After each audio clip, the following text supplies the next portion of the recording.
I'm glad to welcome everyone. Dr. Vasyl Chaika here with you. And today we're going to discuss a product like sugar. You'll find out in what way sugar is actually beneficial for the body and when sugar becomes very harmful and can cause diseases. And today we'll also debunk some myths about sugar. Let's get started. These days we often hear that sugar is harmful to our bodies, especially the sugar that we consume. This can be either sugar from beets, for example, or sugar from cane. And it is these sugars that harm our bodies. So, what is the main harm caused by these sugars? First of all, you need to understand that sugar retains a lot of water in our bodies. There are three sources of water in our body. The first is the water found in our blood vessels. This is called intravascular water, which includes plasma and lymph, for example, in our blood. There is water inside the cells called intracellular water, and there is also so-called interstitial or transport water, which facilitates the exchange between these two types of water. That is why sugar specifically retains this transport water. For example, 1 gram of sugar can hold back 3 to 4 grams of water.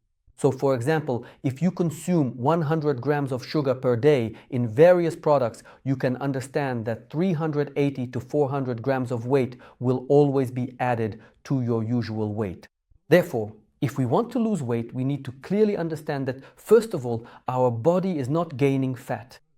Because, for example, when you celebrate New Year's and eat, say, 5 kilograms of Olivier salad, you won't gain 2 kilograms of fat in just 2 days. That doesn't happen. Your weight increases mainly due to water retention because you consume a large amount of sugar. That's what happens during these holiday days. So if you want to lose weight, the first rule is to reduce, or better yet, completely eliminate sugar from your diet. This will cause the interstitial water to start leaving your body, and your body will shed weight in the form of water. The second negative factor of sugar's effect on our body is that it dulls the sensitivity of our, in particular, taste receptors. And so, for example, if we eat food that contains a lot of sugar, as I've already mentioned, then the food we're used to eating starts to taste bland. That is, we start craving something extravagant and we begin to overeat. All of this leads to us consuming even more kilocalories per day than we actually need. As a result, of course, our weight increases again. Therefore, by eliminating sugars from our diet, it allows us to even reduce our overall food intake, and naturally, our weight will decrease again. Sugar is also a strong oxidizer. When we eat a lot of sugar again, the sugar enters our bloodstream and the pH of our blood plasma starts to shift more towards the acidic side. Of course, the kidneys immediately get involved and balance the pH so that the pH of the blood plasma remains at 7.34, give or take a few tenths of a unit. Therefore, if we actually reduce or stop consuming synthetic sugars, this leads to a decrease in the load on the kidneys and actually improves the rheological properties of our blood as well as the functioning of our kidneys. But there are a huge number of myths associated with sugar, and you should be aware of them. So, the first myth is that sugar can cause diabetes. So if you consume a large amount of sugar, it will supposedly lead to the exhaustion of the pancreas, specifically the beta cells that produce insulin, and you will end up with a terrible disease like diabetes. That sugar is exactly the evil that causes the disease called diabetes. You need to clearly understand that no matter how much sugar you eat, you will not develop diabetes because of it. Why? Because the condition called diabetes is triggered not by the pancreas, but by the brain itself. In our brain, in the cerebral cortex, in the frontal areas, there are two control centers. On the right side, there is a center that controls the beta cells of the pancreas, which among other things secrete insulin. And on the left, there is a center that controls the alpha cells, which secrete glucagon, or rather regulate the secretion of glucagon by the pancreas as well. So what is this all about?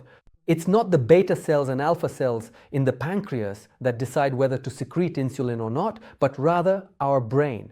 When we find ourselves in certain conditions, through sight, hearing, smell, touch, tactile and emotional sensations, information reaches us and the brain makes the decision to enhance the function of the beta cells, or on the contrary, to suppress them. In what situations does this happen? In very simple ones. For example, if a child or an adult finds themselves in a situation where they start to fight against something or resist something, certain rules, laws, behaviors, or they disagree with something, then in order to have quick energy, and quick energy comes from carbohydrates, while slow energy comes from fats, but quick energy is from carbohydrates, what happens? The amount of this energy needs to increase. In this case, how can we obtain this reserve? Only if its amount accumulates in the blood. And how can it accumulate in the blood? Only when the beta cells reduce their activity, and as a result, the amount of insulin decreases. And how can this happen? Only when a part of the brain gives the command. And why did that part of the brain give the command? Because the person found themselves in certain conditions. Therefore, an increase in blood sugar is not a problem of the pancreas. An increase in blood sugar is a protective reaction. When a person finds themselves in conditions of struggle, they can resist anything. Again, I repeat, rules, behavior, words, society, school rules, politicians, and so on and so forth. And as long as a person sees the world through the lens of struggle, of opposing something, their blood sugar will reflexively rise as a protective response. As soon as a person stops fighting, this sugar will no longer be needed as internal protection, and it will naturally decrease on its own. The second myth is that it is sugar itself that causes such severe changes in our body, like, for example, diabetic polyneuropathy. This is when the function of the peripheral nerves is disrupted. Or, for example, when the function of our eyes is impaired, retinopathy, or when kidney function is affected, diabetic nephropathy, that is angiopathy. In other words, sugar is blamed for everything, and you are shown images depicting sugar as the evil that simply attacks and destroys these blood vessels. In reality, sugar does not affect any of these processes. And all those frightening diagnoses that people have, they get as a result of taking medications to lower blood sugar. And you can very easily check this by opening the instructions for the medications you are taking. For example, insulin or metformin. It is the constant, regular use of these drugs that causes side effects in the form of those diseases for which sugar is blamed. There is one very interesting fact that you should know. For example, sugar cannot enter the muscles directly from the blood. What is needed for this? Insulin. So in fact, insulin acts like a key that opens the door, allowing glucose from the blood to enter the muscles so that you have energy and strength. But remember, I told you that the glucose monitoring sensors in the blood are not located in the pancreas, but where? In the brain. That's why glucose enters the brain directly, without insulin. And what's very important is that glucose easily passes through the brain's protective barrier, the blood-brain barrier. Only glucose can pass through so easily. Even bacteria and fungi can't penetrate there so easily, but glucose does so effortlessly. Therefore, glucose is not the cause of these diseases. The real cause is the medications that people constantly take without understanding why the condition called diabetes arises. So does that mean that sugar isn't actually that harmful, or what? No, synthetic sugars that we consume, I'll repeat this again, whether from beets or sugarcane, are indeed harmful to our bodies in large quantities. And just so you understand, even if, for example, you don't add sugar to your tea or you drink your coffee without sugar, there are still added sugars in baked goods, pasta products, various types of pastries, and so on. You can easily check this by looking at the packaging. And you'll be surprised when you just sit down and count it up. Over the course of a day, you consume about 250 to 270 grams of these added sugars. And remember, I told you that 1 gram of sugar retains about 3.8 to 4 grams of water. So in fact, you'll constantly be carrying around a kilogram or more of excess water if you keep consuming that amount of sugar. So I'll repeat once again, if you want to have your ideal weight and healthy blood, you need to cut out sugar. But now let's talk about the following. Who absolutely should not eliminate sugar? So children who are thin, who are active, who are constantly running, jumping, shouting, and can't sit still, it's absolutely forbidden to eliminate sugar from their diet. Their diet should include a large amount of sugar. But more often, parents make a mistake. They restrict their children's carbohydrates in the form of sugars, saying that it negatively affects their teeth or, for example, their pancreas. We've already discussed that this is a mistake. So what's the point here? The point is that a child's body has its own unique characteristics. This is anatomy and physiology, and we have 3 sources of energy. The first source of quick and easy energy is the blood. We all know this. We've already talked about it, that we have glucose in our blood. You can see the normal values on the screen right now. The second source of quick energy is the glucose stored as glycogen in the muscles. And for example, in adults, if we take the total amount, it's about 400 to 500 grams. This would be enough for an adult to be able to do physical work for several days without consuming any carbohydrates or even any food at all. But in a child, this reserve is only about 15 to 20, maybe at most 30 grams. So it's a very small amount. And the third source of energy reserves is the liver, where carbohydrates are stored together with fats. So what happens then?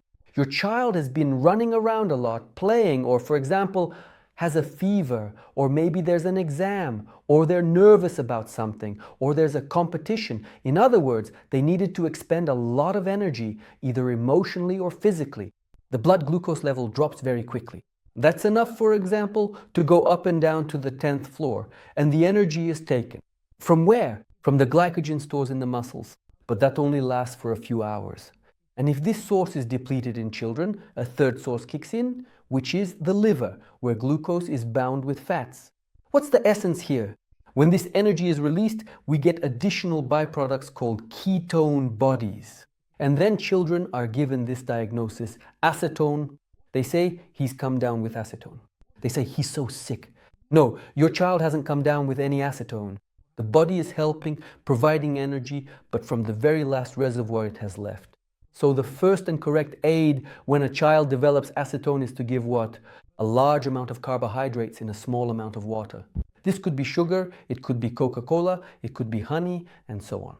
Now, I think when you understand this, you also understand the myths that say acetone is treated with cognac. Some people treat acetone with some kind of syrup, others treat it with Coca-Cola. None of these products actually help. It's the sugar, the level of sugar contained in these products that helps. So if your children have been running around a lot, if their body temperature has risen, or if they are experiencing physical or emotional overload, what should you give them? A little candy for them, but not for yourself. And when puberty comes and our bodies have built up a sufficient reserve of carbohydrates, then we no longer need this as much. A big mistake parents make here is that they forbid it. The more you forbid and create a carbohydrate deficiency, the more often your child will have elevated acetone levels. So remember, only thoughtful people can be healthy in today's world.